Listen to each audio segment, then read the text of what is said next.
mi je to ostalo u sećanju, zato što je to jedinstveno bilo, da su i Albanci dolazili veoma često u crkvi. Meštani su bili vezani za svoj hram i za manastir, mislim, koji svi pravoslavni, to su bila venčanja, krštenja, bogosluženja, to je bila parohijska crkva za celu crkvenu opštinu Mušotište, Suboreku. I svi su oni dolazili, pomagali koliko su mogli, jer je crkva na velikom imanju bila 12 hektara imovine je crkva imala oko samog hrama, znači u jednoj parceli, to nije bilo odvojeno, nego je svih 12 hektara bilo tu. Tu je bilo livade, bila je groblja, bila je kestenova šuma, bila je šuma za ogrev, preko puta je bila jedna velika livada sa isto šumicom nekom od 70-80 stari, tako da se koja imala svoju imovinu, imala je od čega da se izdržava, ali je interesantno da su i Albanci dolazili tamo. Naročito je interesantno za Đurđevdan da su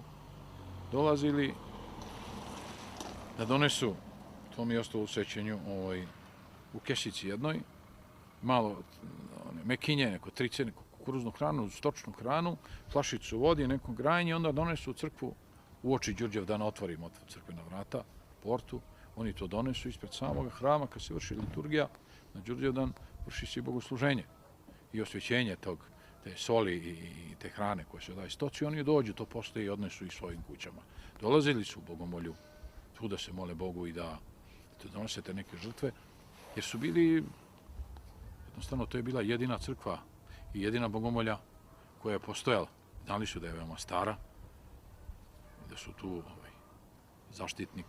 Bogorodica i svi su tu dolazili da se mole Bogu. I jedni